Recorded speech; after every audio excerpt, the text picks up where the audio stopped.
تو ٹیچر اس نیت سے اس سے خدمت لے سکتا ہے تاکہ اس میں خدمت کا جذبہ برقرار رہے، اور یہ بھی جب لے سکتا ہے جب بچے کے والدین کی طرف سے ٹیچر کو اس کی پرمیشن بھی ہو، کیونکہ اصل متولی ماں باپ ہیں، استاذ نہیں ہے۔ بہت مشکل ہے یار، کیسے سمجھائیں؟ تو لیکن آج کیا ہو رہا ہے، بعض اداروں میں بچوں سے محنت مشقت والے کام لیے جاتے ہیں، تو جائز نہیں ہے، ان سے خوب سمجھ لیں۔ اسی طرح ہنر سکھانے کے لیے بھی بچے سے خدمت لی جا سکتی ہے والدین کی پرمیشن سے۔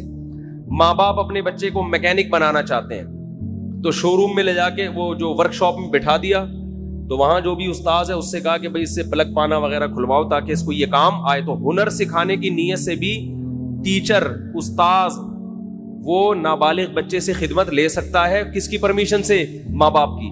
مگر اس میں بھی یہ ہے کہ یعنی زیادہ محنت مشقت والے کام اس صورت میں بھی جائز نہیں ہے کہ جس سے وہ تنگ آنا شروع ہو جائے۔ سمجھتے ہو؟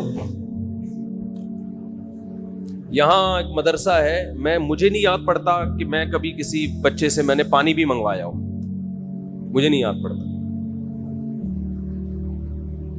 تو یہ اصول ہے، خوب سمجھ لیں۔ تو اس سے پتہ چلتا ہے کہ نابالغ کے حقوق اسلام میں بالغوں سے زیادہ ہیں، ٹھیک ہے؟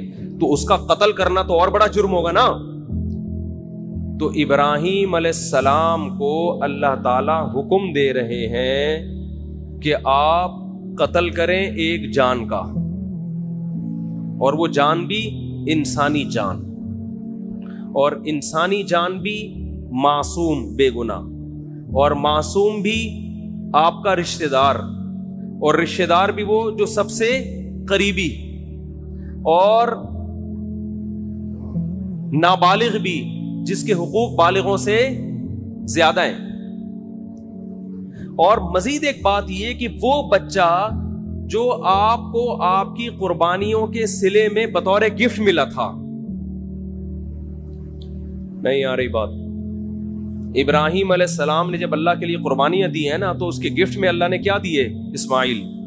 تو یہ تو اور زیادہ عجیب سی، یہ تو یعنی اللاجیکل بات بھی ہو گئی کہ معاذ اللہ نقل کفر ایک بہت بڑا جرم بھی کروایا جا رہا ہے، قتل انسانی کا، اور اللاجیکل کام بھی کروایا جا رہا ہے، اس لیے کہ جو چیز بطور گفٹ کے دی جاتی ہے وہ کبھی واپس نہیں لی جاتی۔ وہ طبعی عمر کو پہنچنے کے بعد انتقال کر جائے تو وہ تو سب نہیں مرنا ہے۔ ابراہیم علیہ السلام کہہ سکتے تھے اللہ تو نے تو میری قربانیوں کے صلے میں مجھے یہ بیٹا دیا تھا، تو دیا کیوں تھا جب تو نے اس عمر میں لینا تھا اور میرے ہی ہاتھوں ذبح کروانا تھا اس کو؟ کوئی لاجک سمجھ میں آتی ہے؟ آپ لوگ کی سمجھ میں آ رہی ہے میرا خیال ہے، تو بول لو نہیں آتی سمجھ۔ کوئی آتی ہے سمجھ میں لاجک اس کی؟ بالکل اللاجیکل کام، بالکل اللاجیکل کام۔ لیکن ابراہیم علیہ الصلوۃ والسلام نے فوراً حکم کی تعمیل کے لیے تیار ہو۔ کیوں؟ اس لیے کہ اللہ جب کسی بات کا حکم دے دے تو وہ اللاجیکل بھی کیا بن جاتا ہے؟ بولو۔ یہ چیز آج لبرل لوگوں کی کھوپڑی شریف میں بیٹھ نہیں رہی ہے۔ یہ ہر چیز میں پوچھتے ہیں کیوں، وائی، اس میں کیا ہے، کھڑے ہو کر پانی پینا کیوں، بیٹھ کے پیوں؟ میں وہ ان سے جب بھی کوئی پوچھے نا اسلام میں بیٹھ کر پانی پینا کیوں افضل ہے، کھڑے ہو کر بھی جائز ہے، افضل ہے بیٹھ کے پیو۔ اسے بولے کپڑے کیوں پہنے ہوئے ہیں، کیوں کا جواب دیکھو۔ جب بھی کوئی گمراہ آدمی کیوں کرے نا، سوال پوچھے، تو جواب دینے کے بجائے اس سے سوالات پوچھنا شروع کر دو کہ تیرے اوپر پہلے 10 سوال ہیں تو اس کا جواب دے۔ ہمیشہ ہر باطل کی عادت ہوتی ہے وہ آپ کو سوالات میں الجھائے۔ آپ اسی سے پوچھو کہ اور بہت سارے کیوں ایسے جن کا تمہارے باپ کے پاس بھی، اب تو باپ کا لفظ اب چلے گا، جس کا تمہارے باپ کے پاس بھی کوئی جواب نہیں ہے۔ یہ جو لبرل لوگ ہم سے پوچھتے ہیں تم لوگ لاکھوں جانور کاٹ دیتے ہو، معصوم جانور، قربانی کے دنوں میں ظلم ہے جانوروں پر، تو بجائے ان کے جواب دینے کے آپ ان سے پوچھا کرو تم ایک مرغی بھی کیوں کاٹتے ہو؟ جو میکڈونلڈ میں اتنی لاکھوں مرغیاں کٹ کے برگر میں آتی ہیں، یہ کس بیس پر کاٹ رہے ہو؟ کیونکہ انسان اتفاق سے جب وجود میں آیا ہے، یہ جانور بھی اتفاق سے وجود میں آئے ہیں، تو اتفاق سے وجود میں آئی ہوئی چیزوں میں کسی کو کسی پر برتری حاصل نہیں ہوتی۔ جتنا حق زندہ رہنے کا اس دنیا میں انسان کا ہے اتنا ہی حق مرغیوں کا بھی ہے. آپ کہہ سکتے ہو کہ جانور بھی تو ایک دوسرے کو کھاتے ہیں, تو وہ تو جانور ہے نا, وہ تو گدھے ہیں. ان کو تو سینس نہیں ہے. آپ کو تو کھوپڑی دی اللہ نے, اللہ کو نہیں مانتے, چلو فطرت نے دی آپ کو کھوپڑی, اور آپ کے پاس کھانے کی دنیا میں اور کم چیزیں. دال کھاؤ, ماش کی دال میں اتنا پروٹین ہے, گوشت کی ضرورت کافی حد تک پوری کر دیتی ہے ماش کی دال. ہندو کھاتے ہیں نا دالیں, کھا کھا کے تو 99 سال زندہ رہتے ہیں. تو کوئی زندہ رہنے کے لیے گوشت کھانا ضروری نہیں ہے. اسلام نے جو ہمیں گوشت کھانے کا حکم دیا وہ تو اور بہت سارے, اس میں تو ابھینندن کی وجہ سے کہا میں یہ, اس میں تو یہ کہا بھائی وہ آئے گا تو تم گوشت کھاؤ گے تو اوپر جا کے اس کو چائے پلا کے رخصت کرو گے. دالوں پہ یہ کام, جو دال پہ سیٹ ہو گیا, جو سبزی پہ سیٹ ہو گیا, وہ یہ کام 10-20 سال امریکہ نے افغانستان میں گھاس کھائی کہ نہیں کھائی؟ 20 سال امریکہ نے افغانستان میں کیا کھایا ہے؟ گھاس کھائی ہے. آگے سے افغان لڑے ہیں, تو اگر افغان سبزی خور ہوتے 20 سال لڑتے؟ کیا ہو گیا بھائی؟ 20 سال یہ دمبے کھا کے لڑے ہیں میرے بھائی. یہ سبزیوں پہ لڑائیاں نہیں ہوتی. تو گوشت کے تو سائیڈ افیکٹ ہیں کہ اس سے لڑتا ہے آدمی. تو لبرل لوگوں کو تو گوشت کی پیس, وہ کیا ہے, لو پیس چاہتے ہیں نا دنیا میں, اور بھی 2-4 اس طرح کے الفاظ ہیں, پیس, لو, اور کیا ہے, خیر وہ سوچتے رہے بعد میں بیٹھے. تو یہ تو پیس فل دنیا چاہتے ہیں, اس میں تو گوشت ہونا ہی نہیں چاہیے. آپ کو تو چاہیے کہ آپ ہندوؤں کی طرح گائے, وہ تو ہندو صرف گائے کی خدمت کرتا ہے, آپ کو چاہیے آپ بھینس کی بھی کریں, بکری کی بھی کریں. تو ہم تو لاکھوں جانور کاٹتے ہیں, ہم پر اعتراض نہیں ہوتا, کیونکہ ہم کس کے حکم پہ کاٹتے ہیں؟ وہ تو اگر اولاد کو کاٹنے کا حکم دیتا اس کو کاٹ دیتے بھائی, جیسے ابراہیم علیہ السلام نے کہا کاٹ دو بس. جب illogical کام اللہ نے کہہ دیا تو وہ illogical رہا نہیں ہے, وہ لاجیکل, وہ سراپا لاجک سے بھرا ہوا کام ہے. وہ خدا ہے بھائی, ہم تو خدا کے غلام ہیں, ہمیں پیدا. اگر اللہ ابراہیم علیہ السلام کو حکم دیتا اسماعیل کو کاٹو, وہ نہیں کاٹتے. اللہ ویسے ہی بھی تو اٹھا سکتا تھا نا. کتنوں کے بچے 7-8 سال کی عمر میں ٹرک کے نیچے آ کے ہلاک ہو جاتے ہیں, وباؤں سے مر جاتے ہیں. تو وہ تو اللہ کو ویسے بھی حق حاصل ہے کہ, تبھی تو اللہ قرآن میں کہتے ہیں کہ تم اللہ کی راہ میں صدقہ خیرات کرو. انسان کہتے ہیں اللہ میں خیرات کروں گا میں تو غریب ہو جاؤں گا. تو قرآن بار بار کیا کہتا ہے؟ یبسط الرزق لمن یشاء ویقدر, جس کے لیے میں چاہتا ہوں رزق کے دروازے کھول دیتا ہوں, جس کے لیے میں چاہتا ہوں تنگ کر دیتا ہوں. تو یہ تو میرے ہاتھ میں ہے, میں تمہیں ویسے بھی غریب کر سکتا ہوں, صدقہ دو. اگر اس سے غریب ہو بھی گئے ثواب تو ملے گا نا. اول تو ہوگے نہیں, اللہ دے گا مال تمہیں. تو ہمارے پاس تو دلیل ہے ہمارے رب کی طرف سے, اس نے ہمیں حکم دیا بقرعید کے 3 دنوں میں اپنے حبیب سے کہلوا دیا صلی اللہ علیہ وسلم, اللہ کو جانور کا خون بہانے سے زیادہ کوئی عمل محبوب, بولو نا بھائی, نہیں ہے. تو ہمارے پاس تو دلیل ہے کہ ابراہیم کو اللہ نے حکم دیا اپنے بیٹے کو ذبح کرو. اولاد کا ذبح کرنا illogical کام, کسی انسان کو کاٹنا illogical, لیکن اللہ کے کہنے سے کیا بن گیا؟ لاجک سے بھرا ہوا. اب اس پہ اعتراض کرنا illogical ہے. تو وہ خدا اگر ہمیں دمبے کاٹنے کا حکم دے اور اس میں انسانوں کا فائدہ بھی ہو, خود ان جانوروں کا بھی فائدہ ہے, خود ان جانوروں کا. اگر یہ جانور نہ کٹیں تو یہ تو بڑھاپے میں ان کو کون پوچھے گا؟ آپ انڈیا میں گایوں کی حالت دیکھو, بوڑھی گایوں کی, جن کو ماں جب بنایا ہے تو ماں جیسا بڑھاپے میں سلوک تو کرو ان کے ساتھ. کوئی پوچھنے والا نہیں ہوتا ان جانوروں کا. ان جانوروں کا جوانی میں کٹ جانا ان کے لیے بھی فائدہ مند اور انسانوں کے لیے بھی فائدہ مند ہے. اور اللہ کہتے ہیں سخرھا لکم, ان جانوروں کو اللہ نے کس کے لیے بنایا؟ ہمارے لیے. تو جو مذہب کو نہیں مانتے ان سے سوال ہے کہ تو ایک مرغی بھی کس بیس پہ کاٹتا ہے بھائی؟ تم شکار کس بیس پہ کرتے ہو؟ یہ جانوروں کو بھی زندہ رہنے کا اتنا حق ہے جتنا انسانوں کو ہے. تو ان سے سوال کیا کریں ان کے بجائے ان کا جواب دینے کے. تو میں یہ عرض کر رہا تھا کہ ابراہیم علیہ السلام نے جو کام کیے دنیاوی قانون کے لحاظ سے وہ سارے کے سارے illogical, کوئی لاجک اس کی. کیا ہو گیا یار, ہم پسینے میں ڈوب رہے ہیں اور منہ سے پھوٹ دو یار, نہیں بنتی نا. آج تو کچھ زیادہ ہی مرجھائے ہوئے لگ رہے ہیں. اس کی کوئی پشاور میں جب میں نے جملہ ادھورا چھوڑتا نا, ایسے ادھر سے آواز پورا مجمع گونجتا, تو ان کو میں نے کہا فل ان دا بلینکس, مگر آرام سے, خالی جگہ پر کرو مگر آرام سے. اور لوگوں میں جوش ہے نا دمبے. تو دمبا بولتا ہے. دمبا کیا ہے؟ بولتا ہے. مچھلی نہیں بولتی. مچھلی میں زیادہ طاقت نہیں ہے. طاقت کس میں ہے؟ مچھلی کھایا کریں, ویسے صحت کے لیے اچھی چیز ہے, لیکن جو پاور آئے گی نا, بازوؤں میں طاقت آئے گی, وہ دمبے سے آئے گی, وہ مچھلی سے نہیں آئے گی. خیر, تو ابراہیم علیہ السلام نے جو سارے کام اللاجیکل کیے, تبھی تو وہ کیا بنے. دیکھو, اس کا یہ مطلب نہیں ہے کہ ہر اللاجیکل کام آپ کرنا شروع کر دو. ہمارے دینداروں میں یہ ایک بڑا مسئلہ ہے, جتنے بھی کام کریں گے سارے کھوپڑی سے, کسی کی کھوپڑی میں سمجھ میں نہیں آئیں گے کر کیا رہا ہے یہ. جب اللہ اس کے رسول نے حکم دے دیا تو پھر نہ دیکھو. جب تک حکم نہیں دیا تو ہمیں کھوپڑی استعمال کرنے کا حکم ہے. کوئی بھی اللاجیکل کام کرنے کی ہمیں اجازت نہیں ہے. دکان کو بند کیا, آیت الکرسی پڑھ کے پھونک مار کے آگے کے ڈاکوؤں سے حفاظت رہے گی, تالا نہیں لگایا, تو یہ لاجیکل ہے یا اللاجیکل ہے؟ اسلام نے حکم دیا بھائی پہرے رکھو, تالے لگاؤ, حفاظت کرو. نبی نے حکم دیا رات کو چراغ کو جلتا ہوا مت چھوڑو. فَإِنَّ الْفُوَيْسِقَةَ تَضْرِبُ النَّارَ عَلَىٰ أَهْلِهَا. چوہا بعض دفعہ چراغ کو الٹ کے آگ لگا دیتا ہے. اتنی احتیاط کا حکم دیا ہے. تو رات کو آگ کو جلتا ہوا چھوڑنا اللاجیکل کام ہے. اس کی کوئی نہ ضرورت ہے اور یہ حادثے کا ذریعہ ہے. نبی نے فرمایا, ایک صحابی ایسے کنکر کو نا ایسے پھینک رہے تھے, آپ نے فرمایا یہ اس سے نہ کوئی دشمن ہلاک ہوگا, اس سے کسی کی آنکھ پھوٹ سکتی ہے.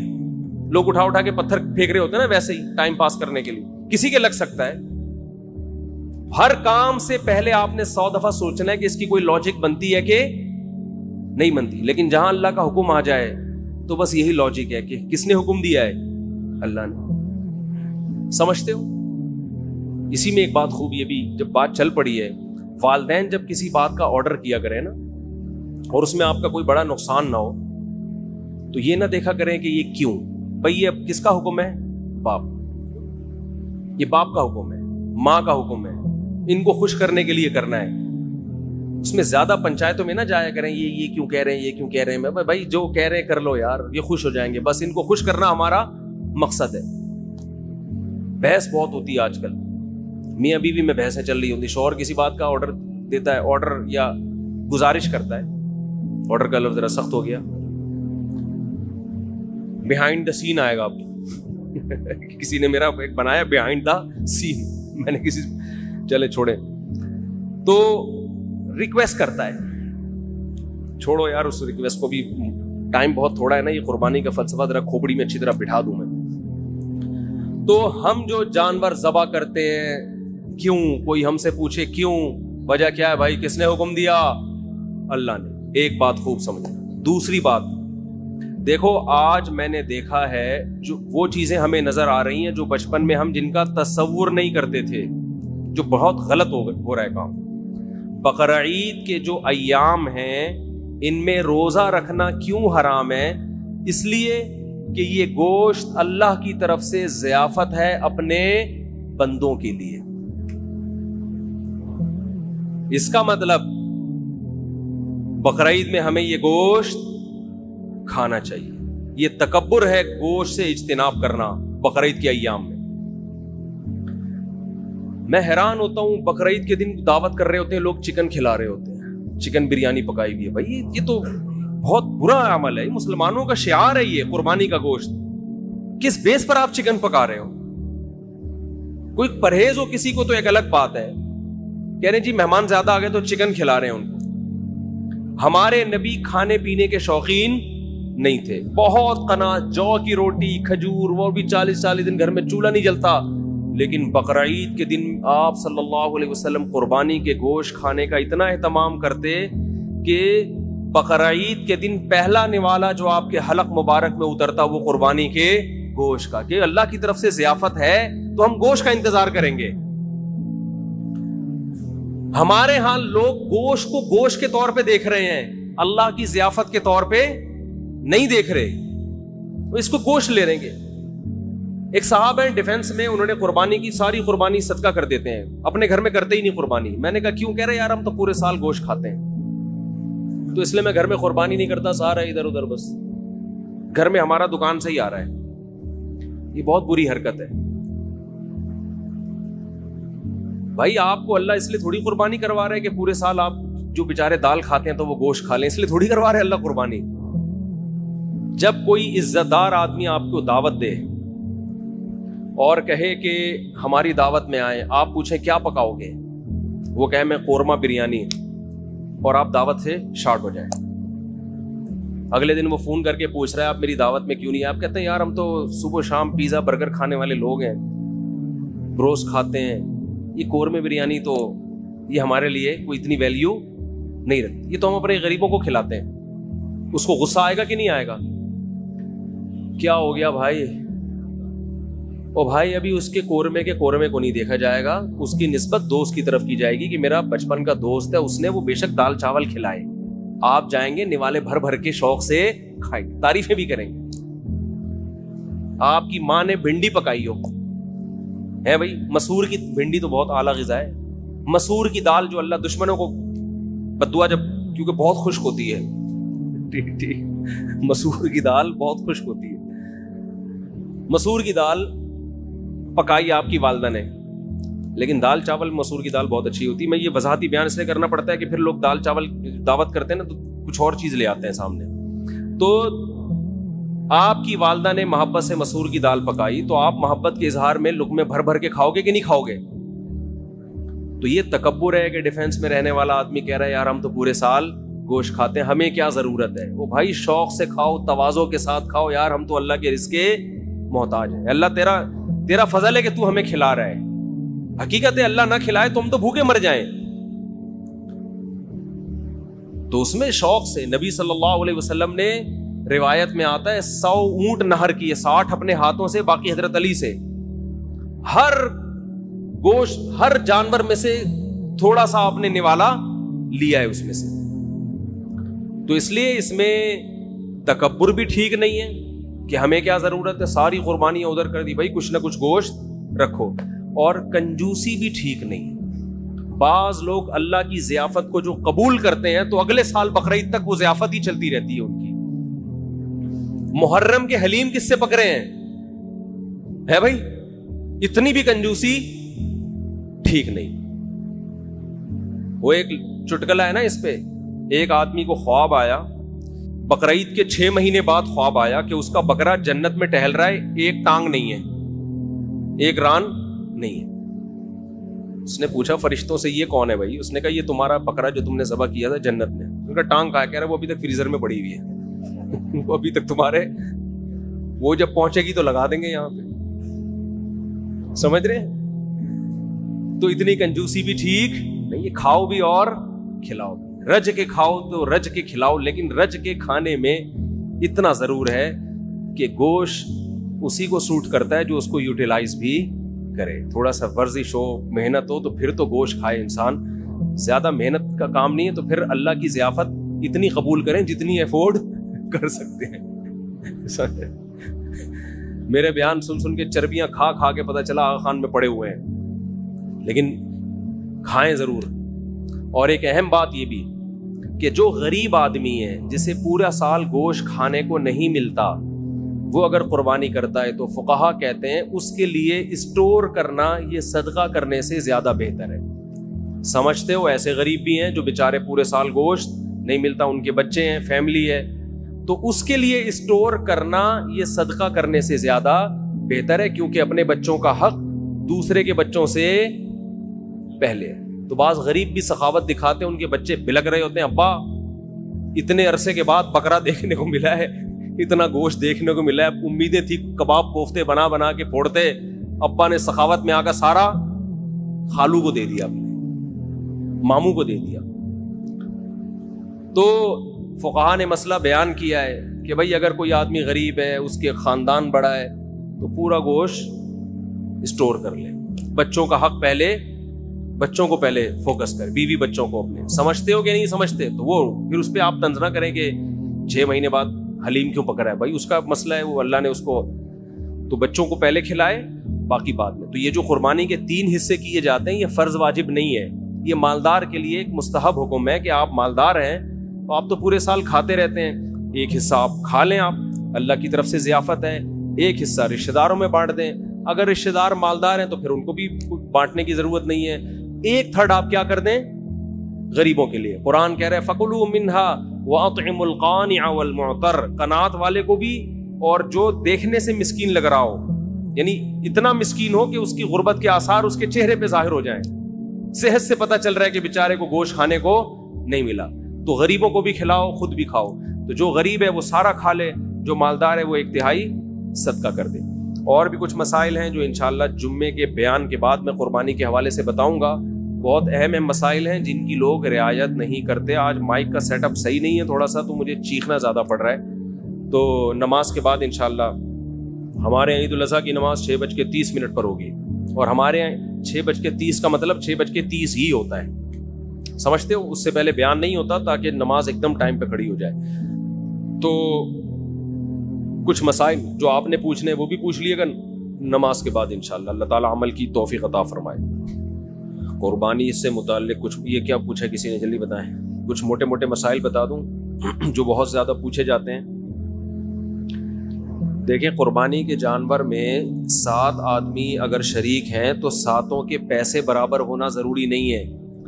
بعض دفعہ گھر کا کوئی فرد بچڑا لے کر آتا ہے, چھوٹے بھائی کا حصہ بھی ڈال دیا, درمیانے والے کا بھی ڈال دیا, ایک ہمشیرہ کا حصہ ڈال دیا, اس میں کسی نے پورے پیسے دیے, کسی نے آدھے دیے, کسی نے, کوئی بیٹھ کے پیڑے کھانے والے بھی گھر میں ہوتے ہیں, وہ فری پھوکڑ میں حصہ اس کے نام ہو گیا. تو یہ سب جائز ہے. یہ ضروری ہے کہ جس کا حصہ ہے اس سے ایک دفعہ پرمیشن لے لیں, کیونکہ قربانی عبادت ہے, عبادت میں نیت ضروری ہے. جب اس کو اطلاع ہی نہیں ہے تو اس کی طرف سے حصہ پھر ہوگا نہیں. اطلاع دیں گے, بتا دیں گے, تو بس یہ اس کا مطلب وہ راضی ہے. اس پہ منع کرنا ہوتا تو منہ سے کہہ دیتا کہ نہیں میرا حصہ نہ ڈالو. تو اتنا کافی ہے, سب کی طرف سے برابر پیسے شامل ہونا ضروری نہیں ہے. اور جو 7 حصے آپ ڈالیں گے سارے عاقل بالغ ہونے چاہیے, ٹھیک ہے. مرحومین کی طرف سے بھی قربانی جائز ہے. مرحومین کی طرف سے جو قربانی ہوتی ہے وہ ہوتی آپ کی طرف سے ہی ہے, لیکن اس کا ثواب مرحوم کو ملتا ہے, وہ ہوتی آپ ہی کی طرف سے ہے. اس لیے آپ اس گوشت کے مالک ہیں, کھائیں, صدقہ کریں, آپ کی مرضی ہے. کیونکہ مرحوم وہ کسی عمل کا مکلف نہیں ہے, اس کا تو بیچارے عمل کا دروازہ بند ہوا تبھی تو مرحوم ہوا نا وہ. اگر وہ ابھی قربانی کر سکتا ہوتا تو مرحوم کیوں ہوتا پھر وہ.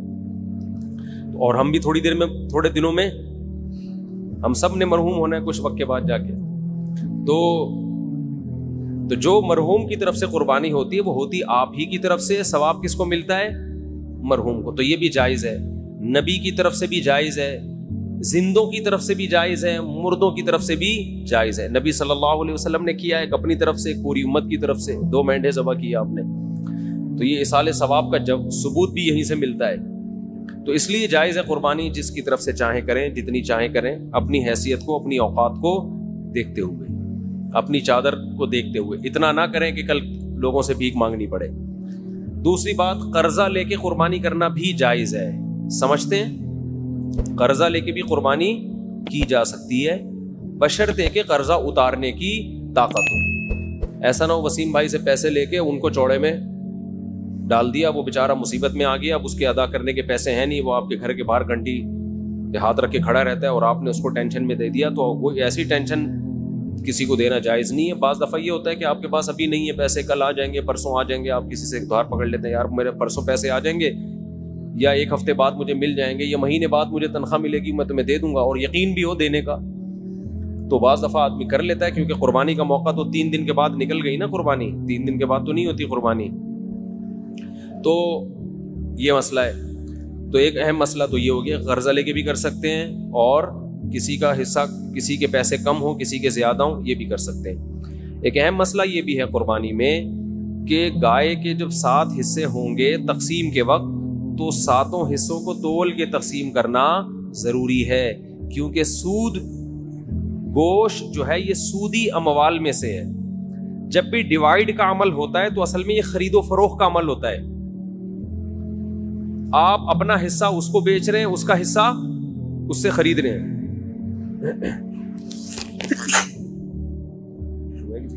یہ دھونا پڑے گا. تو آپ اپنا حصہ کسی کو بیچتے ہیں, اس کا حصہ اس سے خریدتے ہیں. تو یہ تقسیم کا عمل جو ہے نا, اصل میں یہ خرید و فروخت کا عمل ہوتا ہے. گوشت کو گوشت کے بدلے میں خریدا اور بیچا جا رہا ہے، تو شریعت میں جب بھی گوشت کو گوشت کے بدلے میں بیچا جائے گا تو برابر سرابر ضروری ہے. جیسے کھجور آپ نے بیچی اور اس کے بدلے میں دوسری کھجور لی، تو 1 کلو کھجور کے بدلے میں 1 کلو کھجور لے سکتے ہیں. ایک دانہ بھی اوپر چلا گیا تو حدیث میں آتا ہے یہ خالص سود ہے، عین الربا. اس کو کیا کہا گیا ہے؟ خالص سود. تو کھجور تو ایک مثال ہے. ہر تول کے بکنے والی چیز احادیث سے پتہ چلتا ہے. کھجور چونکہ تول کی بکتی ہے نا، اس زمانے میں کیل کے ذریعے بکتی تھی، آج تول کے بکتی ہے. تو کوئی بھی کیل والی چیز جو لیٹر جیسے پیمانہ ہوتا ہے یا تول والی چیز، ان تمام میں سودی احکام جاری ہوتے ہیں. تو گوشت کو جب گوشت کے بدلے میں بیچا جائے گا تو برابری ضروری ہے. تو جب قربانی کے ساتھ حصے کریں تو اندازے سے نہ کریں بلکہ تول کے کریں. اور اس میں احتیاط مزید یہ کر لیں کہ ہر حصے میں کلیجی ملا دیں تھوڑی سی.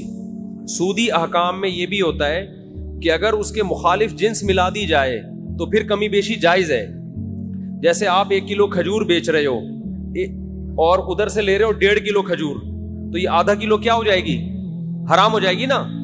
لیکن اگر اس 1 کلو کھجور میں آپ کچھ اور ملا دیں، 2-4 سیب ملا دیں اس میں، آپ ادھر سے 1 کلو کھجور ہے اور 2 سیب ہو گئے، ادھر سے 1.5 کلو کھجور، تو یہ پھر سود نہیں ہوگا، یہ جائز ہوگا. اس لیے کہ وہ جو آدھا کلو کھجور ہے وہ ادھر سیب کے مقابلے میں ہو جائے گی. سمجھ میں آ رہی ہے بات؟ تو یہ بالکل جائز ہیلا ہے. تو قربانی کے گوشت میں اگر آپ نے تقسیم کی ٹینشن سے بچنا ہے تو 7 حصے کر کے ہر گوشت میں تھوڑی سی کلیجی ملا دیں. ہر کلیجی میں تھوڑا سا گوشت ملائیں، ہر گوشت میں تھوڑی سی کلیجی. جب شروع میں کلیجی کے 7 حصے کریں، کلیجی پھیپڑے اور جو کچھ بھی ہوتا ہے، تو اس میں 1-2 بوٹی گوشت کی ملا دیں. تو اس میں اگر کمی بیشی ہو گئی تو وہ جائز ہے. اور گوشت کے جب 7 ڈھیریاں بنائیں تو اس میں 2 بوٹیاں 3 بوٹیاں کس کی ملا دیں؟ ہر ڈھیری میں کلیجی کی. تو یہ سود سے بچنے کا ایک ہیلا ہے، تدبیر ہے. آج کل چونکہ فنٹر مارکیٹ میں بہت ہیں کلپ بنانے والے جن کو مسائل کی الف بے بھی نہیں پتا اور بیٹھ کے پھینکتے بہت ہیں. تو ہو سکتا ہے میرے اس کلپ پہ کہیں کہ کان ادھر سے پکڑو ادھر سے پکڑو، کیا ہے؟ برابر ہے. تو یہ سود میں ڈالنے کے لیے انہوں نے ہیلا نکالا ہوا ہے. تو جو کوئی ایسا کلپ بنائے گا اس کی باتوں میں نہ آئے. ہیلوں کی 2 قسمیں، ایک ہیلا ہوتا ہے حلال حرام کو، ایک ہیلا ہوتا ہے حرام میں مبتلا ہونے کا ذریعہ، اور ایک ہوتا ہے حرام سے بچنے کا ہیلا. جو ہیلا حرام سے بچا لے آپ کو وہ جائز کیا، وہ مستحب ہے. تو یہ سود سے بچانے کا ہیلا ہے، سود میں ڈالنے کا ہیلا نہیں ہے. سمجھتے ہو بات کو؟ تو جب بھی گائے کے گوشت کے 7 حصے آپ کریں گے، ہر حصے میں تھوڑی تھوڑی کلیجی ملا دیں. پھر اگر کمی بیشی ہو بھی گئی تو بلکہ تول کے بھی تقسیم کر رہے ہیں تو بھی کلیجی ملائیں، کیونکہ تول میں اتنی ایکوریسی ہوتی نہیں ہے. سمجھتے ہو بات کو کہ نہیں سمجھتے ہو؟ بعض لوگ یہ کہتے ہیں ہم تو گوشت تقسیم ہی نہیں کرتے. بھائی وہ بڑا بھائی نے بولا یار بس میرا حصہ بھی تھوڑا سا مجھے دے دو، باقی سارا خود رکھ لو. تو جب بھی کسی کا حصہ نکلے گا نا تو ڈیوائیڈ ہوگا، وہ 7واں حصہ، پورے 7 حصے آپ کو کرنے پڑیں گے. ہاں ایک صورت میں معافی ہے کہ ایک گائے پورے گھر میں استعمال ہو رہی ہے، سمجھتے ہو؟ اس کو ڈیوائیڈ کر ہی نہیں رہے آپ. بعض دفعہ گھر کے 7 افراد ہوتے ہیں، ایک ابا اماں، ایک میاں بیوی اور آگے ان کے بچے ملا کے ٹوٹل بڑی مشکل سے آج کل 7 تک عدد پہنچ رہا ہے لوگوں کا. فیملی پلاننگ والوں نے تو گھریلو سسٹم ہی تباہ کر دیا ہے. سمجھ رہے ہو؟ وہ جو پہلے گھروں میں پورے 2 بچڑے آتے تھے، یہ منجلی آپا کا ہے، یہ چمونی آپا کا حصہ ہو گیا، یہ ممانی کا ہو گیا، یہ خالہ کا ہو گیا، یہ جناب پوتے کا ہو گیا، یہ بہو کا ہو گیا. پوری 2 کٹے ہم دیکھتے تھے لوگوں کے گھروں میں کٹتے تھے، 2 بچڑے ایک ہی گھر میں چل جاتے. اب وہ فیملی پلاننگ والوں نے سارے خاندانی سسٹم کی واٹ لگا دی. بچے ہی نہیں ہے، اور خدا کی قسم جس گھر میں بچے نہیں ہے، عید بقرعید کا مزہ تو اس گھر میں ہے ہی نہیں. ہمارے بچوں نے 10 دن سے پڑھائی چھوڑ دی ہے. گائے آ رہی ہے، کلابازیاں کھا رہے ہیں، مدرسوں کی شکایتیں آنی، پڑھ کے نہیں دے رہے. ہم کہتے ہیں بھائی بقرعید گزرے گی تو پڑھیں گے، اب یہ ہمارے بس میں نہیں. وہ گایوں کے پیچھے بھاگ رہے ہیں. تو بچوں کو انٹرٹینمنٹ ہے بچوں کے لیے یار، انجوائے کرنے دو ان کو. کیا ان پہ پڑھائی کا اتنا بوجھ ڈالا؟ شکایتیں آ رہی ہیں، پڑھ نہیں رہے، ٹلے مار رہے ہیں چھوڑے. ہم کہہ رہے ہیں یار رات کو سوتے ہی کم وقت 2 بجے ہیں، کیونکہ ادھر پوری گائیں آ کے اتری ہوئی ہیں، دمیں ہلا رہی ہیں، ان کی انجوائے کر رہے ہیں نا. یار یہ گائے، کراچی والوں نے کہاں گائے دیکھی ہوتی ہے. وہ ایک ویڈیو ہے بنارس کی، اس پہ بیل کے پیچھے پبلک بھاگ رہی ہے، اس پہ نیچے کے پی کے والوں نے، پنجاب والوں نے کمنٹس کیے ہوئے کہ کراچی والوں نے کبھی گائے دیکھی نہیں ہے. واقعی نہیں دیکھی بھائی. گائے تو کھیتوں میں ہوتی ہیں یار, بکریاں شہروں میں تھوڑی ہوتی ہیں. تو ہمیں تو یہی تو سیزن ہے ہمارا گائے بچڑے دیکھنے کا, اور ایسا ایسا بچڑا مارکیٹ میں آ رہا ہے, طبیعت خوش ہو جاتی ہے دیکھ کے. دیکھو ہر گلی میں رونق ہے نا, ہر گھر کے آگے بچڑے بندھے ہوئے ہیں, اتنے اونچے اونچے لمبے لمبے خوبصورت, دیکھ کے طبیعت, یہ رونق ہے اللہ کی طرف سے. یہی تو بقرعید کا مزہ ہے, یہی تو تہوار ہے. دیکھو اسلام کے علاوہ جتنے تہوار ہیں نا آرٹیفیشل ہے, مصنوعی خوشی ہے, اوریجنل نہیں ہے. ہندو جو ہولی مناتا ہے کس بات کی ہولی ہے, کیا ہے, کہہ رہے پتہ نہیں کس بات کی خوشی ہے, مجھے خود بھی ابھی تک پتا نہیں ہے, بس خوشی مناؤ, انجوائے کرنے کی کوشش کرو. عیسائی کرسمس مناتے ہیں 25 دسمبر کو, کس بات کی خوشی, عیسیٰ علیہ السلام پیدا ہوئے تھے, تو آج تھوڑی پیدا ہوئے ہیں, وہ تو پیدا ہوئے ہوئے ان کو 2100 سال گزر چکے ہیں بھائی. یہ جو سالگرہ کی خوشی ہے مصنوعی خوشی ہے, پیدا تو اس وقت ہوا تھا نا جب بچہ پیدا ہوا تھا, اس وقت انسان خوش ہوتا ہے. ابھی 1 سال کے بعد کیا کروں میں, ہو گیا تو آج کا دن پیدا ہوا, تو آج کا دن یہ 2021 ہے آج, اور پیدا ہوا تھا 1990 میں پیدا ہوا تھا یہ. تو یہ خوشی ہوتی نہیں ہے, خام خواہ کی منائی جاتی ہے. اور شادی پہ بھی لوگ 1 سال کے بعد کیک کاٹ رہے ہوتے ہیں, حالانکہ مجھے پتا ہے اس دن تو ان کو افسوس ہوتا ہے. ایک سردار جی بیٹھے ہوئے فلم دیکھ رہے ہیں اور رو رہے ہیں, روئے جا رہے ہیں. کسی نے کہا کوئی رونے کا سین ہوگا, سردار جی سے پوچھا کون سی فلم دیکھ رہے ہو, کہہ رہے اپنی شادی کی ویڈیو دیکھ رہا ہوں بھائی, میں شادی کی ویڈیو دیکھ رہا ہوں. تو اسلام کی جو 2 عیدیں ہیں نا وہ حقیقت میں کیا ہیں, خوشی کے دن ہے.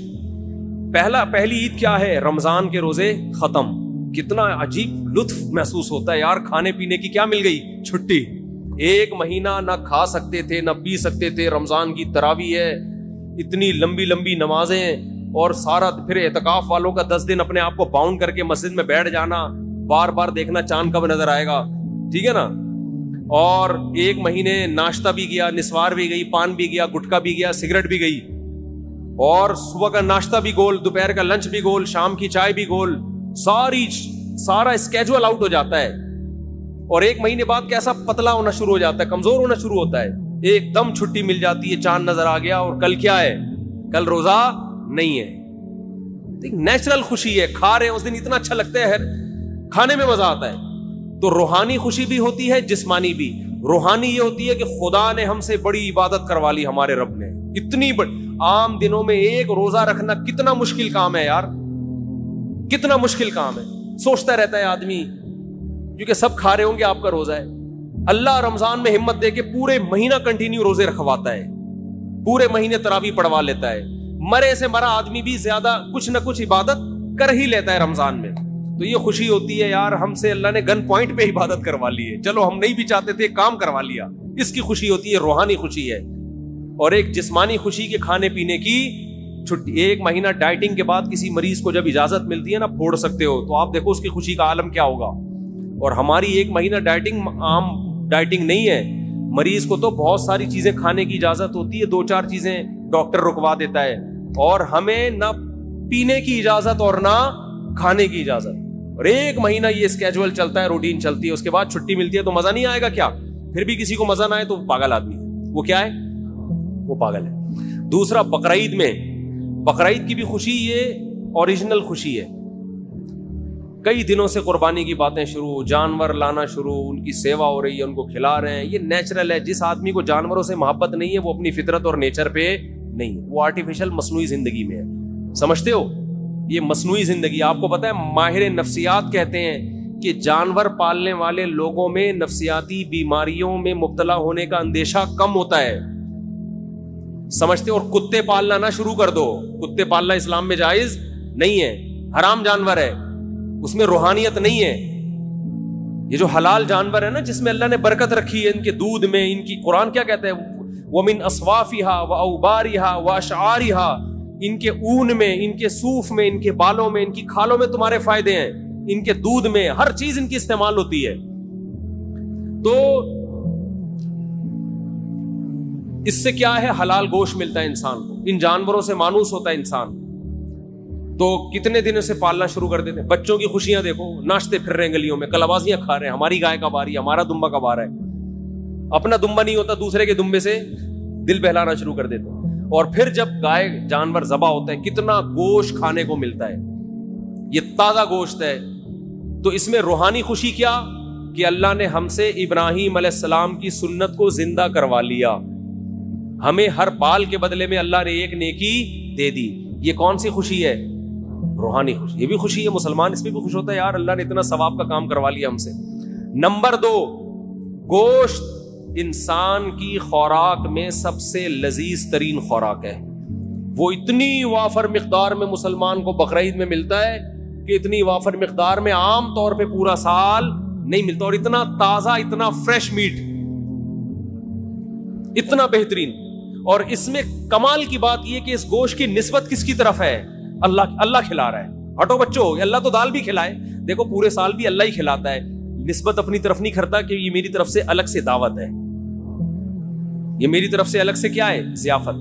اس لیے کہ یہ تو اللہ نے رزق تو سب کو دینا ہے, لیکن بقرعید میں اللہ نے روزے رکھنے کو حرام کر دیا. کیوں حرام کر دیا؟ کہ میری ضیافت سے اعراض لازم نہ آئے. آج میں نے دعوت کی اور تو کم بخت روزہ رکھ کے بیٹھا ہوا ہے, اس کا اپنا مزہ ہے, صحیح ہے نا. تو یہ گوشت ہمیں ڈائریکٹ, کیونکہ ہم جو جانور ذبح کرتے ہیں ہم نے تو قربان کر دیا نا, اب یہ ہمارا تھوڑی ہے, کس کا ہے یہ؟ قربانی کا مطلب آپ نے اللہ کو دے دیا. اب اللہ کہہ رہے ہیں میری طرف سے کیا ہے؟ پرمیشن ہے. تبھی جب اللہ پرمیشن نہیں دیتا تو ہم نہیں کھاتے. حج میں دم کے طور پر جو جانور ذبح ہوتا ہے اس کا گوشت آپ نہیں کھا سکتے, لیکن جو شکرانے کا جانور ہے اس کا گوشت کھا سکتے ہو. اللہ کہتے ہیں شکرانے کا ہے تو کھاؤ, اب تمہیں میری طرف سے اجازت ہے. تو بڑی خوشی ہوتی ہے گوشت بھی, اور گوشت کی نسبت کس کی طرف ہے؟ اللہ کی طرف. تو یہ مسلمانوں کے جو تہوار ہے نا, یہ سچی مچی کی خوشیاں ہیں. اور کمال کی بات, جو ہٹو بچوں قسم کی بات ہے, دنیا میں جتنے مذہب کے تہوار ہوتے ہیں سب میں بے حیائی کا عنصر کوٹ کوٹ کے بھرا ہوا ہوتا ہے. شرابیں چلتی ہیں, زنا ہوتے ہیں. مسلمانوں کے تہوار میں نہ شراب ہے اور نہ بولو زنا, بلکہ عبادت سے شروع ہوتے ہیں. عید صبح شروع ہوتی ہے کس سے؟ نماز سے. نماز سے شروع ہوتی ہے. پھر ایک سنت کو زندہ کیا جاتا ہے حضرت ابراہیم کی. تو سنت میں بے حیائی تو نہیں ہوگی نا, وہ تو دعائیں پڑھ کے ہوگی.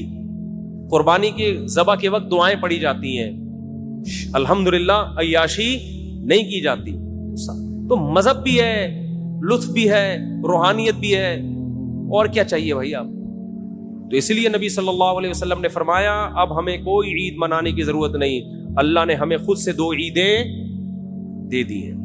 تو اب ہم کوئی اور تہوار نہیں منا سکتے. اللہ نے ہمیں, ہر قوم کی ایک عید ہوتی ہے, ہماری کتنی ہے؟ 2, اور دونوں ہٹو بچوں ہیں, دونوں ہٹو بچوں ہیں. تو بچوں کو بھی جو ہے نا زیادہ ہٹو وٹو نہ کیا کریں. ہٹو بچوں جانور کے پاس جانے دیں ان کو. آپ نے تو زندگی خشکی میں گزار دی, نہ دمبا پالا, نہ بکرا پالا, نہ گائے پالی, پرسنالٹی میں ہی لگے رہے, 3 پیس سوٹ اور ٹائی میں مصنوعی زندگی گزار کے برباد کر دی اپنے آپ کو. بچوں کو تھوڑا سا انجوائے کرنے دو, سمجھتے ہو. اور بچے پیدا کرو گے تو انجوائے کریں گے. وہ ایک آدھ بچہ انجوائے نہیں کرتا, ایک آدھ بچے کو بچہ نہیں کہتے, اس کو تو ایک کہتے ہیں ایک اتفاق سے, ڈارون کے نظریے کے تحت ہو گیا, ٹھیک ہے نا. تو بچے تو گھر میں بھرے ہوئے ہوتے ہیں, بہن بھائیوں کثرت سے, وہ خوش ہوتے ہیں, ایک دوسرے کو باتیں سناتے ہیں. وہ اس کا دمبا دیکھا, ہم تو بچپن میں اتنا انجوائے کرتے تھے اپنے کزنوں کے ساتھ, بہن بھائیوں کے ساتھ. اب ہے اس کا بچڑا دیکھا بالکل پخروٹ قسم کا پھیل آیا ہے. تو بچے کیسا انجوائے کر رہے ہوتے ہیں. تو گھر میں بچے ہوں گے تو زندگی میں مزہ ہوگا. مصنوعی زندگی میں اللہ نے لطف نہیں رکھا. 3 پیس سوٹ ٹائی پہنے آفس جانے سے پہلے, گھر میں آ کے اس کو اتار دیں, ٹھیک ہے نا. ہر جگہ ہر چیز اچھی نہیں لگتی. تو جانور پالے, اس میں تواضع ہے, اس میں عاجزی ہے, اس میں انکساری ہے, اور ڈپریشن سے بھی آپ باہر نکلو. یہ تکبر انسان کی کھوپڑی کو خراب کرتا ہے, سمجھ رہے ہو. انسان کی کھوپڑی کو خراب کون سی چیز کرتی ہے؟ ہنسی مذاق والا آدمی ڈپریشن میں نہیں جاتا, اور جس کے میں تکبر ہوتا ہے وہ ہنسی مذاق, ایک تو چھچورا پن ہوتا ہے وہ غلط ہے, لیکن ایک طبیعت میں خوش مزاجی, جس کے تکبر ہوتا ہے وہ خوش مزاج نہیں ہوتا, وہ ہر وقت ناک پہ مکھی بٹھا کے رکھتا ہے. میں کہنے والا تھا ہمارے ایک جاننے والے تھے, مگر میں یہ نہیں کہہ رہا کیونکہ وہ سمجھ جائیں گے میرے بارے میں بات ہو رہی. ہمارے کوئی جاننے والے نہیں تھے, ان کی بات میں کر رہا ہوں. ایک صاحب جن کو میں بالکل بھی نہیں جانتا, ان کی بات میں کر رہا ہوں. وہ جب بھی اپنے سسرال جاتے تھے نا, پرانی بات ہے, سسرال والے ایک عذاب میں آ جاتے تھے. چونکہ وہ میرے جاننے والے نہیں تھے, ان کے سسرال والے, انہوں نے مجھے بتایا. اپنے جاننے والوں سے تو یہ باتیں شیئر نہیں کرتا نا انسان.